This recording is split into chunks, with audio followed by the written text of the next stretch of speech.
Jason, one of the last points you made is something that we've discussed with other shows where there is a new coach and new coaching staff in place.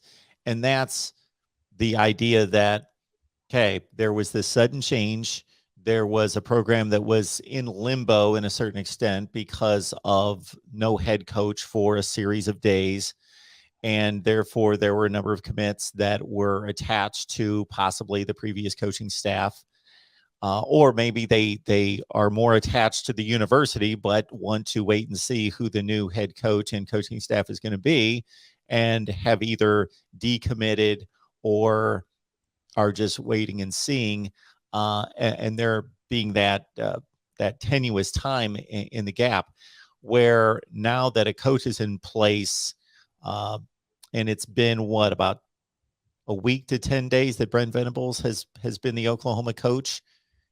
That maybe there's a possibility that there may be some players that had considered Oklahoma, then maybe were lured to some other situations, or and may not completely flip to an Oklahoma, but at the same time may extend their consideration into February. And that may be a kind of win, or at least leave open a possibility for a particular player to make that decision eventually. And it's almost a win at this point that Oklahoma didn't lose them. And I'm not speaking specifically to Oklahoma's situation. I'm applying this to some other head coaching changes that I know of, where the thought process was, we had this player at one point, we switched coaches, we lost this player, and now just the fact that the new head coach and coaching staff is able to get back in the conversation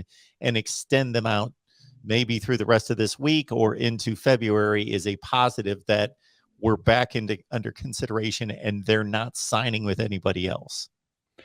No, that's a great point, Mark. I mean, I think, for everything that I know in terms of Oklahoma's situation, I think they've been able to do exactly what you'd mentioned. Either have been in position to flip them either back to Oklahoma, or now considering Oklahoma. There's a couple of 3-star guys that Oklahoma got here later on that I think really is just kind of adding depth. But I think, to your point, and there might be some guys out there that Oklahoma's still targeting that really isn't necessarily somebody that they were targeting previously under the previous coaching staff, that may, to your point, may have a different